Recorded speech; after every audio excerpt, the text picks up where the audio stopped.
maka ternyata itu sangat menjanjikan. Nah, untuk itu ini menjadi tantangan buat kawan-kawan, teman-teman stakeholder, penyuluh, petani, bahwa tantangan ini yang harus kita hadapi. Mungkin dengan tawaran profil inilah yang kita sama-sama untuk bisa paling, bahwa paling tidak untuk komunitas tomat itu 80% kita bisa produksi lokal di sini. Kalau Bapak Ibu sekalian, saya minta dukungan full dari Bapak Ibu, Pak Rektor. Terima kasih Ibu Dekan, terima kasih sudah memfasilitasi kami. Mudah-mudahan sebentar dengan kerjasama ini. Terima kasih telah hadir. Saya tidak panjang lebar. Kepada Pak Rektor, terima kasih. Mungkin permohonan untuk dapat memberikan sambutan Pak Rektor pada acara ini. Terima kasih Ibu Ketua, Ibu Penggerak PKK yang sudah membantu kami juga PKK, karena untuk penempatan lahan kosong itu jasa Wisma itu dirinya ada di PKK. Terima kasih kepada semua stakeholder, Karma Wanita dengan Pak Setiawan dan Pak Joko, alhamdulillah sudah membantu teman-teman di BI, para stakeholder yang saya tidak bisa sebutkan satu persatu. Itu ada mahasiswa menjadi tantangan buat kita. Insya Allah yang punya lahan yang di itu saya kasih tantangan, dan cuma hanya bilang milenial, tapi kalau utara Batangan itu kan bukan milenial, kira-kira begitu. Saya kira itu yang bisa dapat saya sampaikan. Terima kasih sekali lagi Bapak Ibu sekalian telah meluangkan waktu untuk hadir pada kegiatan ini. Wassalamualaikum warahmatullahi wabarakatuh. Waalaikumsalam warahmatullahi wabarakatuh. Selamat pagi, salam sejahtera buat kita sekalian. Pagi hari ini kita berada di ruangan ini untuk melaksanakan sebuah kegiatan yang menurut saya sangat penting buat kelangsungan kemanusiaan kita. Karena manusia itu mesti makan, dan pertanian merupakan sumber utama dari kehidupan utama kita. Karena itu kita perlu kerjasama, kita perlu saling terbuka untuk menyatakan apa yang dalam pertanian. Terima kasih Pak Tamrin sudah menginisiasi satu proyek perubahan yang namanya proyek perubahan terkait dengan percepatan, percepatan.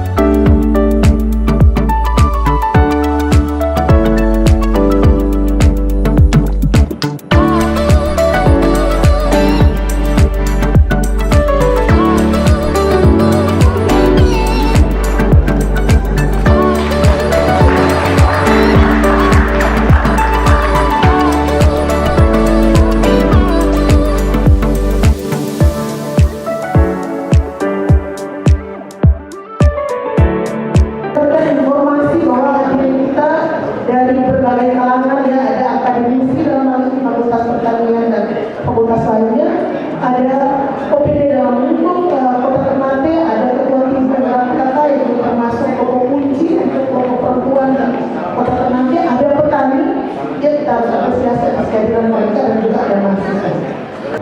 Syarat formal untuk pembuatan proper, maka salah satu tahapan yang harus kami lewati yaitu FGD dengan pihak terkait. Bapak Ibu sekalian, pihak terkait ini stakeholder kami jujur saja bahwa yang paling terpenting itu adalah teman-teman di PKK. Nah, kenapa? Karena di level kelurahan itu ada yang namanya Dasa Wisma. Nah, kelompok ini yang menjadi mitra kami selain dari teman-teman di Fakultas Pertanian, teman-teman penyuluh petani. Nah, kelompok stakeholder ini yang paling penting Bapak Ibu sekalian. Kenapa? Karena memang konsep yang kami tawarkan untuk urban farming ini memang itu lebih ke wilayah perkotaan Bapak Ibu. Nah, Bapak Ibu sekalian, pertama-tama saya mengucapkan terima kasih yang berhajat pada hari ini kepada Bapak Ibu telah hadir meluangkan waktu. Semangat dari Bapak Ibu sekalian. Capaiannya Bapak Ibu sekalian pasti bimbingan teknik yang dalam 3 minggu terakhir ini kita laksanakan terus di setiap kelompok itu sudah kami datangi hampir kurang lebih beberapa titik, 9 atau 10 titik.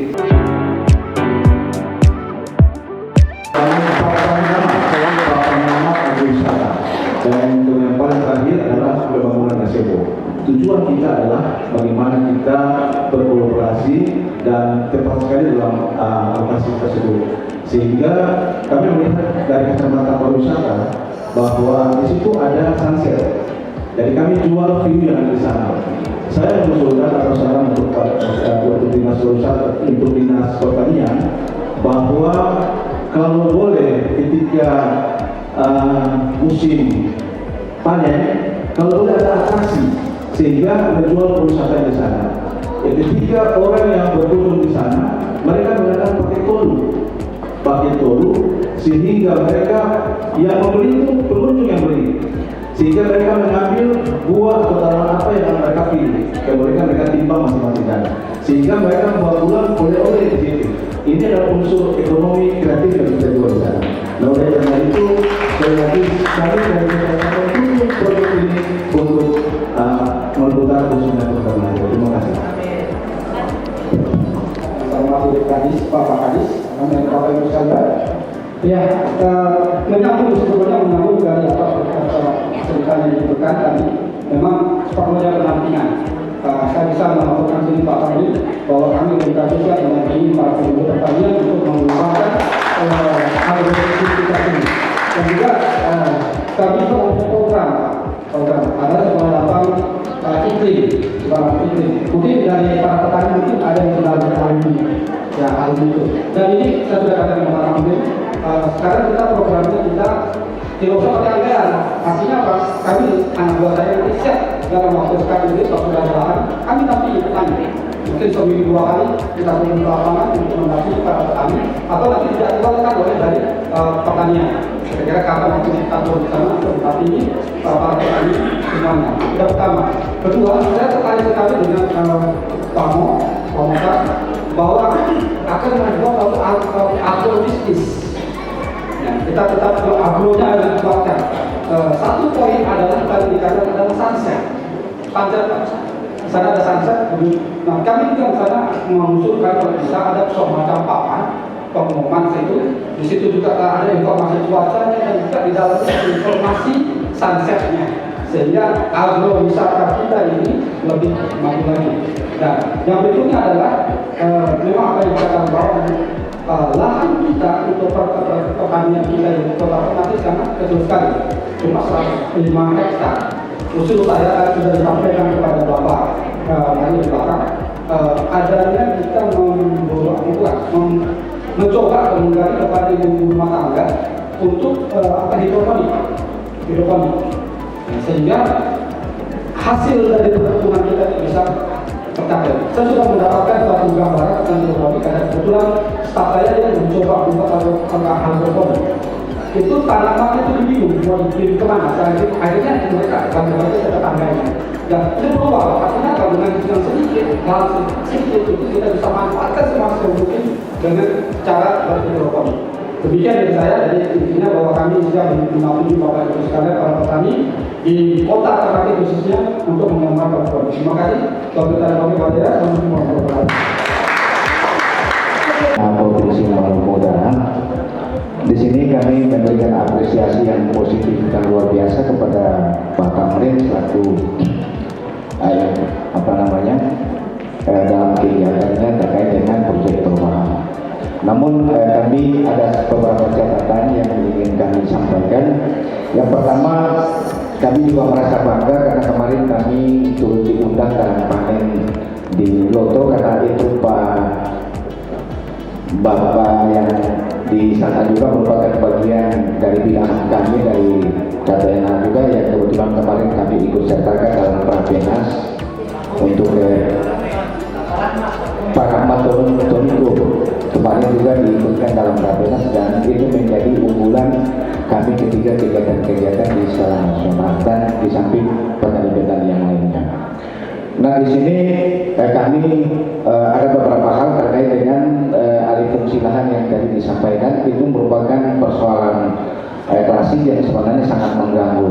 Nah, ini kuncinya mungkin kita bisa melakukan silang data, terutama di kepala desa atau kepala kelurahan. Artinya harus ada data yang clear dalam artian semuanya clear, baru kemudian data itu bisa dimasukkan dalam RT RW dan itu bisa dikatakan sebagai lahan pertanian. Tetapi kalau memang tidak, nanti ujung-ujungnya ada penerbitan sertifikat ganda maupun setelah ada peraturan daerah maupun peraturan wali kota tentang status lahan. Tadi saya kira kalau tidak ada data awalnya yang lengkap, nanti mungkin ada permasalahan di kemudian hari.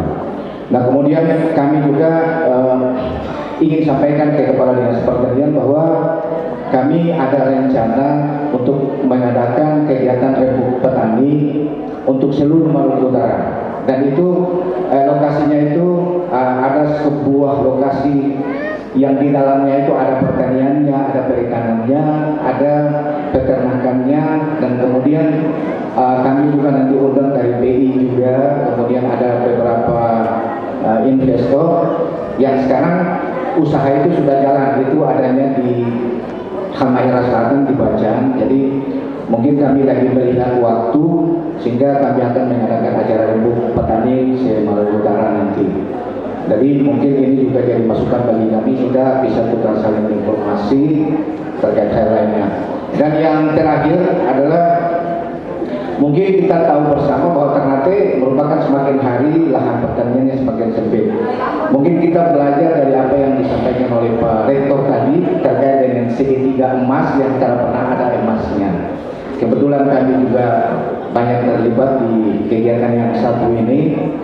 Jadi saya masih tetap bertahan dan sepakat bahwa Kota Ternate kita jadikan sentra. Karena apapun alasannya itu, segala urusan itu pertama yang masuk itu Kota Ternate, dan rata-rata orang kemudian memasukkan apa saja itu ke Kota Ternate. Meskipun kayak itu dekat, tapi orang Tidore lebih senang jualnya di Ternate. Baik itu apa saja mereka senang. Nah, ini kemudian kita coba lagi berpikir hal yang lain, bisalah kita taruh mungkin olahan hasil pertanian.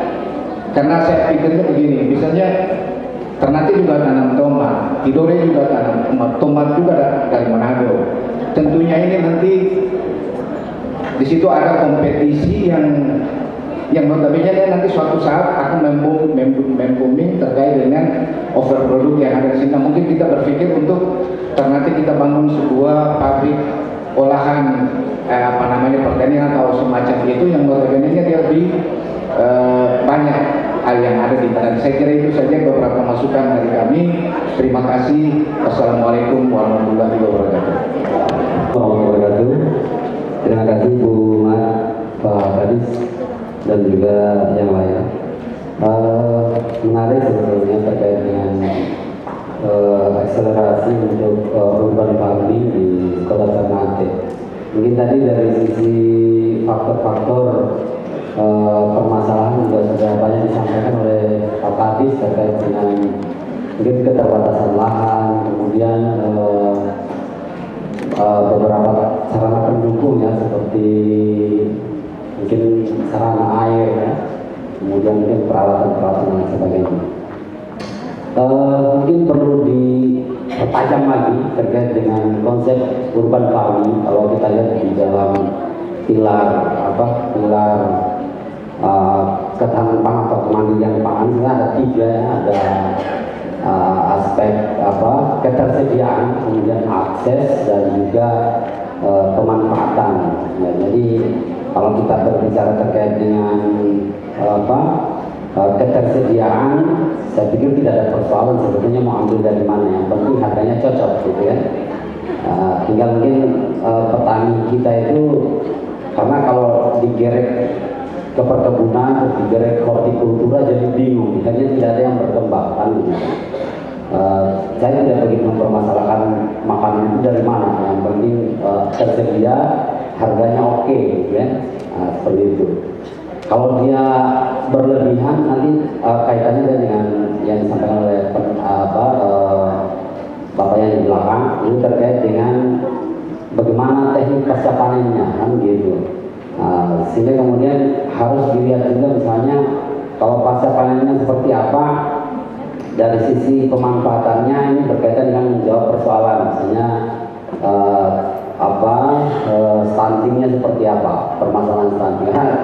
angka stunting kita juga semakin hari semakin tinggi kan, seperti itu. Artinya ada persoalan bahwa orang tidak mendapatkan kecukupan pangan yang baik, yang bergizi dan seperti itu. Sehingga kemudian perlu saya sampaikan bahwa perlu dipertajam lagi terkait dengan konsep urban farming. Artinya tidak ada persoalan misalnya di daerah atau kelurahan yang tidak punya lahan pertanian, tapi dia bisa mengembangkan pertanian yang lebih modern. Seperti itu. Kalau kita berbicara teknologi pertanian, itu tidak ansih harus punya tanah, punya traktor dan lain sebagainya. Mungkin ada konsep pengembangan pertanian yang seperti misalnya sudah dikembangkan beberapa negara, misalnya seperti di Singapura ya, yang dia hanya 20% untuk kebutuhan pangannya itu hanya bisa diambil dari dalam Singapura, selebihnya dari luar. Tapi dia berusaha untuk mengembangkan teknologi pertanian yang lebih modern. Di situ ada hidroponik yang dia bergerak dari atas ke bawah atau memutar sesuai dengan kebutuhan pencahayaan. Kemudian itu harus dibuat sedemikian rupa sehingga kemudian ada pilot project. Ini tadi saya juga mungkin bagus juga karena konsepnya pertanian kota itu larinya ke pariwisata karena parkir motor juga langsung dapat duit juga. Tapi itu menurut saya hanya sebatas penunjang. Tapi yang terpenting adalah bagaimana ketersediaannya.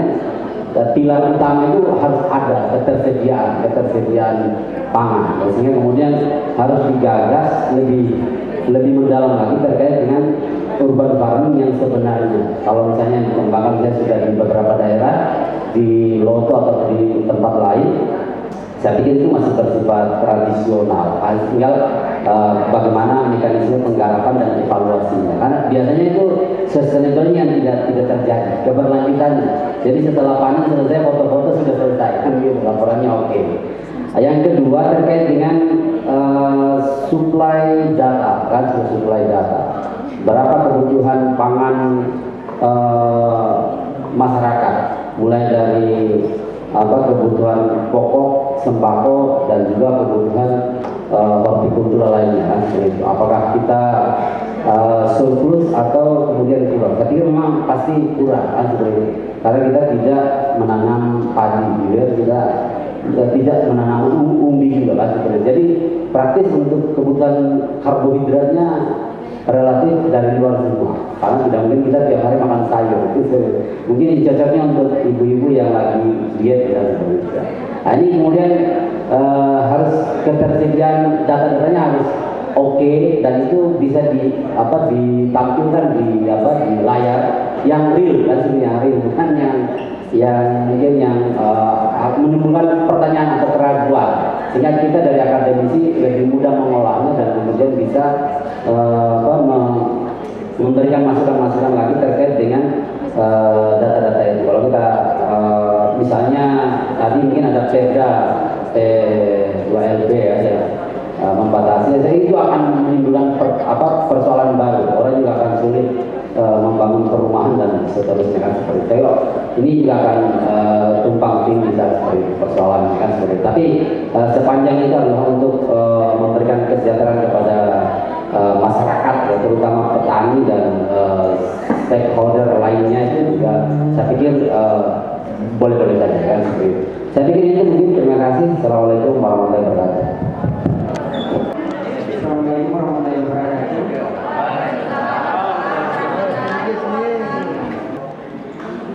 Kenapa hanya diajarkan para petani-petani itu untuk petani hortikultura saja? Nah, jadi kita setelah untuk produksinya itu kan nanti untuk masyarakat nih kan, dialurkan hasil panennya itu ke masyarakat. Saya contoh bisa dan sebagainya itu. Nah, jadi kenapa dari hasil produksi itu kita tidak olah seperti produk-produk yang kecil untuk nutrisi yang cukup ya. Contoh misalnya kita buat produk-produk yang dari pisang buat untuk nutrisi yang mencukupi untuk kebutuhan manusia atau masyarakat di Ternate ini. Saya ingin menyampaikan ucapan terima kasih yang sebesar-besarnya kepada Pak Kadis Pertanian. Dalam hal ini beliau sudah mengambil kesempatan untuk melakukan proyek beliau di kelurahan saya, di Kelurahan Loto, dan alhamdulillah sukses. Saya mewakili masyarakat yang ada di Kelurahan Loto menyampaikan terima kasih sebesar-besarnya dan mendukung sebenarnya kegiatan beliau, dan juga Kadis Pariwisata atau yang mewakili Pak Otang yang telah mendukung kegiatan yang ada di Kelurahan Loto, dalam hal ini kegiatan pariwisata agrowisata yang memang anggarannya sudah diasiakan untuk pembangunan. Kemudian sebagai nasihat seperti tadi yang Pak Kadis sampaikan ke petani saya yang ada di Kelurahan Loto, saya ingatkan kembali bahwa semoga mereka tetap semangat dalam mendukung Pak Kadis Pertanian, walaupun bukan cuma dalam proyek ini saja, tapi bergerak sehingga Loto menjadi kontribusi besar, penyumbang terbesar untuk Kota Ternate dan Provinsi Maluku Utara, dan juga untuk Ibu Dekan. Kami dari kelurahan juga membuka diri menerima mahasiswa dari pertanian untuk dapat membantu petani-petani kami di Kelurahan Loto. Ya, mungkin itu saja yang saya sampaikan. Tidak semuanya, saya mohon maaf bila tersentuh hidayah. Wassalamualaikum warahmatullahi wabarakatuh. Baik. Assalamualaikum warahmatullahi wabarakatuh. Di awal kali teman-teman petani, dalam kesempatan ini saya ingin menyampaikan bahwa membangun pembangunan pertanian menurut kami sebagai seorang petani murni itu bukan hal yang mudah, karena setiap hari kami alami. Kemudian teori tidak selamanya mutlak dalam praktek. Ini yang kami sudah alami di lapangan. Jadi sebagai seorang petani banyak persoalan yang dihadapi dan sangat luar biasa. Kita hadapi dengan penuh dengan kesabaran dan sebagainya. Dengan adanya kondisi cuaca yang ekstrem, ini sangat menyulitkan petani untuk sampai ke tingkat panen yang maksimal. Kondisi seperti ini, saya sebagai seorang petani juga memproduksi pupuk organik dari kotoran sapi. Dalam hal ini saya perlu menyampaikan, karena tadi disampaikan oleh Rektor bahwa dari pihak Fakultas Pertanian siap untuk menampingi petani yang punya kegiatan-kegiatan seperti itu. Jadi ini saya sampaikan kepada dari pihak Unhai bahwa produk pupuk kompos saya kerjanya belum maksimal, karena kadar-kadar daripada produk saya itu perlu diketahuinya unsurnya apa, B-nya apa, macam itu saya belum diketahui. Sehingga perlu ada pendampingan untuk proses pembuatan pupuk kompos di tempat rumah kompos saya. Itu perlu saya sampaikan. Mohon bantuan dari pihak Unhai untuk mendampingi. Selanjutnya,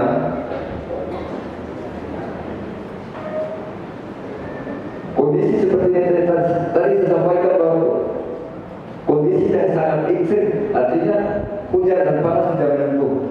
Ini pengalaman saya untuk penanaman. Itu saya perbantuan beberapa perbantuan pupuk untuk saya lakukan dalam penanaman. Sehingga apa yang saya lakukan Dengan kondisi iklim yang seperti itu, saya bisa mampu untuk sampai ke tingkat panen.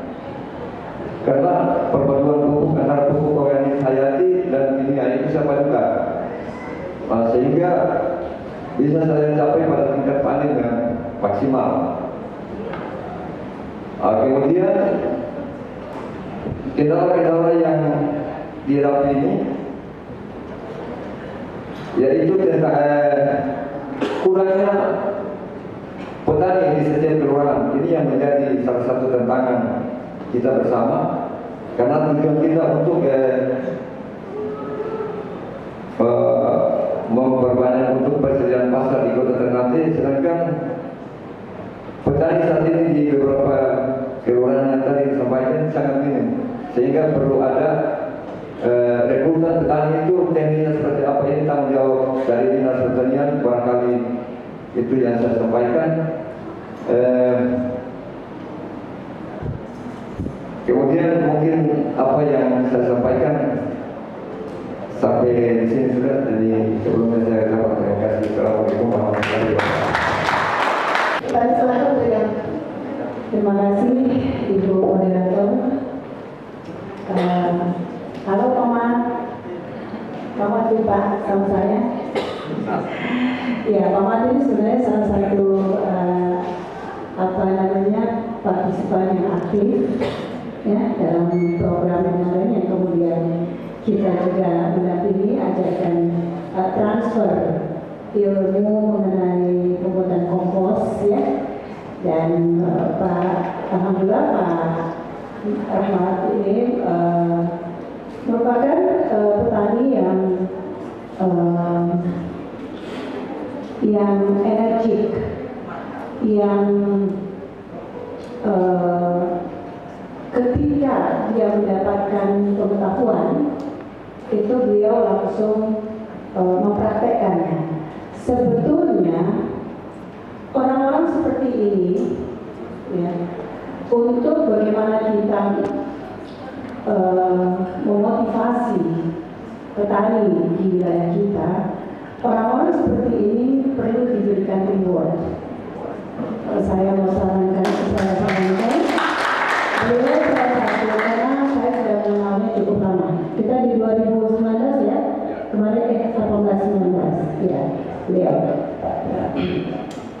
Waktu itu memang topiknya adalah capilong, tetapi kemudian salah satu produknya itu adalah juga pemanfaatan limbah menjadi kompos ini. Saya sudah lihat beliau punya kerja keras, di mana beliau berusaha tadi. Gitu ya.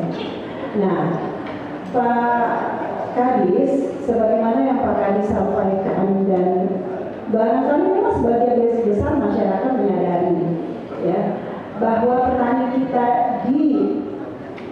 bukan hanya khusus di Kota Ternate, tapi umumnya di wilayah Maluku Utara, petani lokal kita ini adalah petani pekebun, petani yang adalah turun-temurun, mendapat warisan secara turun-temurun. Jadi memang satu yang menjadi tantangan besar kalau buat kita yang di luar petani memandang mereka, peran mereka ini, itu tantangan besar itu adalah sosial kulturalnya. Kulturnya itu berkebun dengan tanaman tahunan, membiarkan tanaman tahunan berproduksi sendiri. Selama proses itu dia bekerja lain, dia cari ojek atau dia koki batu.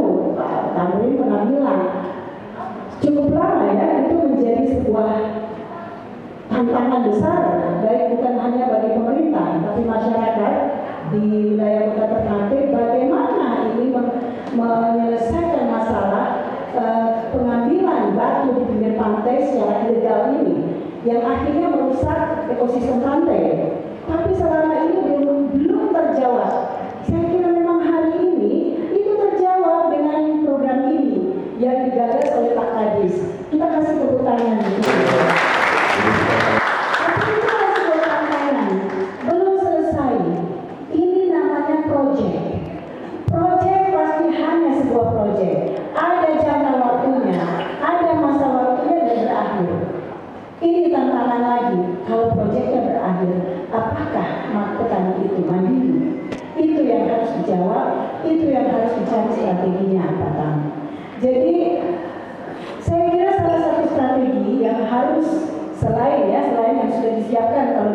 fasilitas itu disiapkan. Itu untuk memotivasi memang petani kita tuh kan memang level ekonominya rendah.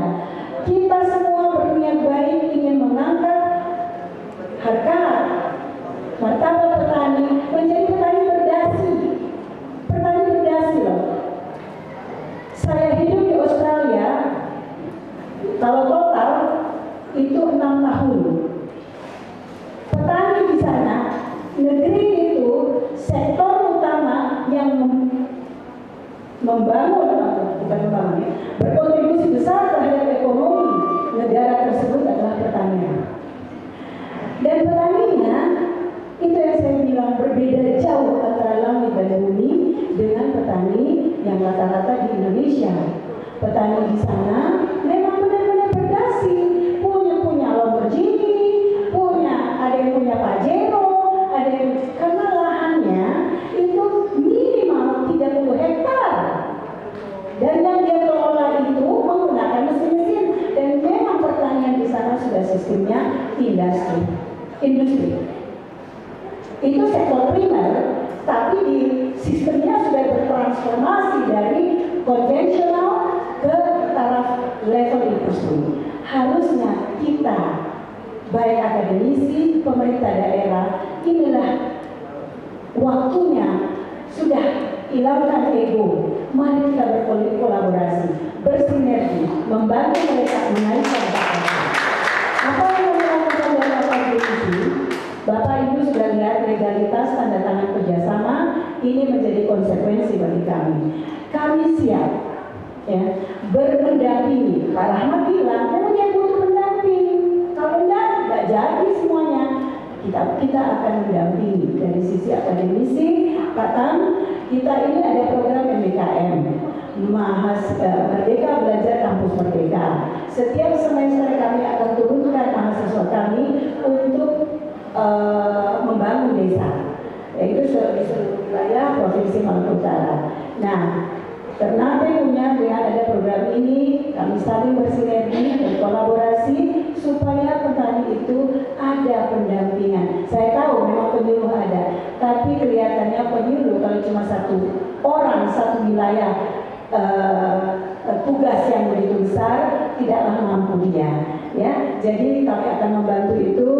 Kami turunkan juga dosen dan mahasiswa untuk melakukan penelitian. Pak Ana, saya akan jawab nanti Pak Mat punya pertanyaan.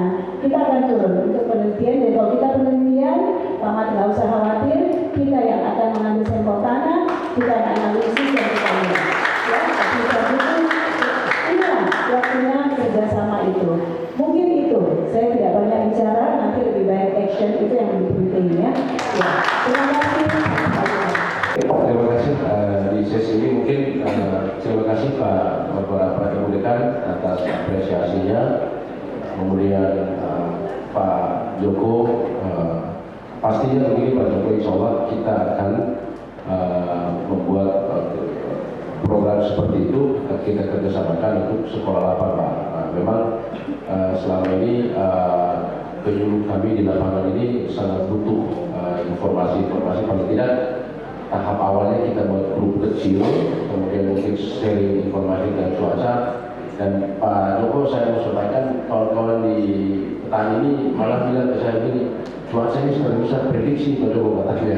Jadi memang ini suatu pekerjaan yang berat, yang memang sangat ekstrim di 20 terakhir ini dengan kondisi hidup kita yang memang tidak bisa dibaca. Yang berikut kaitan dengan adanya mahasiswa tadi. Jadi begini ada kondisi produk kita untuk tanaman horti ini, saya di 2 tahun lalu itu pernah didatangi oleh teman-teman dari Indofood. Indofood pengen mau investasi membangun usaha untuk pembuatan kecap dan saus tomat di Ternate. Saya dengan lantang menolak, Bu. Saya dalam hati, kenapa saya bilang mau menolak? Ini harta kita mudah memantau saja, kalau buku cukup. terus masuk lagi. Saya bilang kalau sampai tahu, saya nanti memfasilitasi Anda ketemu dengan Kadis Perikanan Provinsi atau Kadis Pertanian Provinsi untuk mungkin di tempat lain kira-kira. Nah, karena dia butuh lahan yang cukup besar. Saya bilang lahan pakai tanam dia bikin rumah saja susah. Indofood datang butuh lahan 29 hektar baru di dalam kota lagi. Saya bilang, apa silakan saya fasilitasi ketemu dengan Pak Bupati kabupaten kota yang lain atau teman-teman di provinsi untuk silakan berinvestasi. Mereka minta data produksi baik itu di Halting dan segala macam. Saya cuma bilang untuk wilayah kerja saya di Ternate itu data itu habis untuk konsumsi kita hari-hari. Nah ini salah satu contoh kecil bahwa memang di Ternate itu walaupun kondisinya seperti ini tapi daya tariknya cukup luar biasa. Nah terus satu lagi, saya mungkin kebal dengan ketika setiap hari lewat media baik cetak maupun media online yang protes sasarannya pemerintah kota. Tidak pernah protesnya kemana-mana, cuma karena ini urusannya Pintar Oral, protes sekali lagi protes, kira-kira begitu. Nah, padahal ini jadi pikiran kejadian betul. Tadi kritikan Pak Rektor itu sangat luar biasa. Bahwa CG3 emas ini, kalau dapat emas, kalau dapat CG3, kalau putar-putar CG3 ini kan tanah dia ujung ini.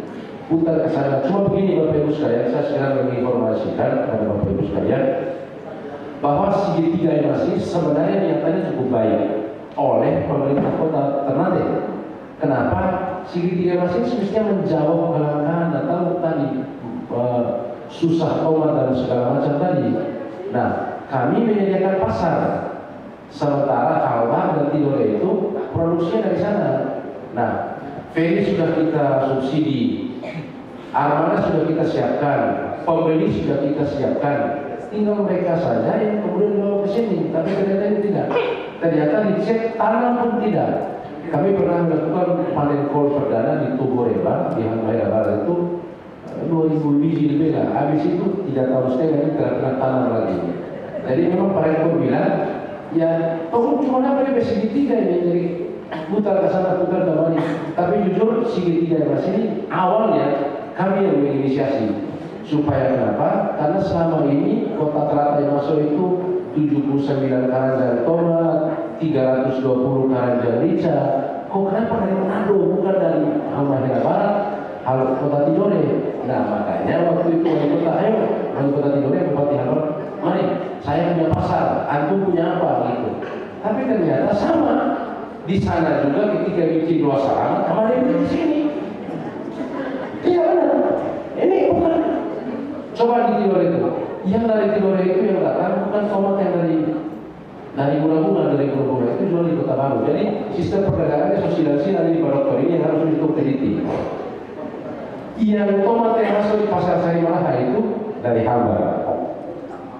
Lah masuk di Kota Baru dan campur-campur yang pedagang-pedagang besar di pasar Lama-Lama itu dari bunga-bunga kan kualitasnya bagus.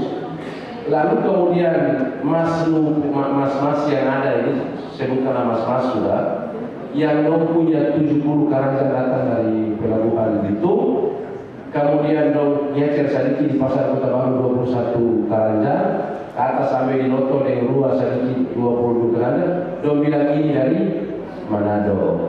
Jadi buku saya habis putar-putar. Nah, saya pengennya mau potong ini, mau kita harus potong. Mau saya potong gimana? Tadi produk yang masuk itu, karena memang sekarang IWIP itu sudah kerjasama dengan beberapa petani di Tidore, di Halten dan di Halten itu, ketika produksi mereka panen, itu IWIP langsung ambil. Nah ini yang agak sedikit terputus. Nah ini yang mau cari jalan keluarnya. Artinya bahwa dengan produksi yang terbatas ini kita tidak mungkin akan bisa mencapai target. Paling tidak maksimal kita mungkin 40% sudah lebih dari cukup. Kemudian terima kasih berikan atas masukannya. Memang keluhannya Pak Rahmat seperti itu. Pak Rahmat ini sekarang beliau ini sudah di yang di Ternate ini yang sapi yang bisa Pak Rahmat ini sudah di top di ibu-ibu diberikan. Jadi ibu yang tanam-tanam bunga, telang dan segala macam ini Pak Rahmat 9 karung dulu, Pak Rahmat 4 karung dulu, Pak Rahmat tinggal antar. Saya berharap Pak Rahmat bukan cuma berjual buku, Pak Rahmat tanam terus, Pak Rahmat itu yang paling penting. Artinya bahwa falsafah dasar Pak Rahmat itu petani. Nah, ini yang, nah memang dulu kami berpikir bahwa pertanian ini harus ada integrasi. Jadi Pak Rahmat termasuk salah satu kelompok. Saya cerita dari awal. Pak Rahmat itu awalnya kami punya program UPO. UPO itu unit pengelolaan pertanian organik. Jadi mereka itu dibantu lahan, mereka itu dibantu fasilitas bibit, kemudian dibantu sapi, rumah kompos, kemudian dibantu kandang jepit, kandang mini, semuanya difasilitasi. Jadi kami waktu itu hampir 200 juta dikasih. Pak Rahmat sapinya 6 ekor yang mati, 8 ekor. Alhamdulillah sekarang beranak dan Pak Rahmat sudah, alhamdulillah saya dikatakan sukses. Kemudian pekerjaan sampingannya selain petani, kalau kebetulan Pak Rahmat bisa dapat mitra baru, yaitu Bu Ibu. Bukan ibu-ibu tapi Bu Ibu yang suka tanam bunga. Pak Rahmat yang pasok untuk pupuk bunga. Dan ini saya kira harapan kami bisa ada lagi Pak Rahmat berikut. Memang program UPO itu sangat berhasil, dan di salah satu program yang ada di Provinsi Maluku Utara yang paling berhasil memang ada di Pak Rahmat. Kami waktu itu ada kurang lebih tiga titik di Ternate itu, alhamdulillah semua sukses, bisa diberi apresiasi oleh teman-teman yang besar. Kemudian yang terakhir saya kira ada masukan dan saran tadi dari Bu Dekan, kemudian Pak Adanya mahasiswa, kemudian Pak Joko, terima kasih sekali lagi. Mungkin ada beberapa hal yang nanti akan kami coba untuk pertajam lagi, baik itu berkaitan dengan konsep urban farming-nya atau program-program yang akan kami laksanakan di tahun-tahun mendatang. Saya kira dari saya cukup, Ibu Mar. Terima kasih. Assalamualaikum warahmatullahi wabarakatuh.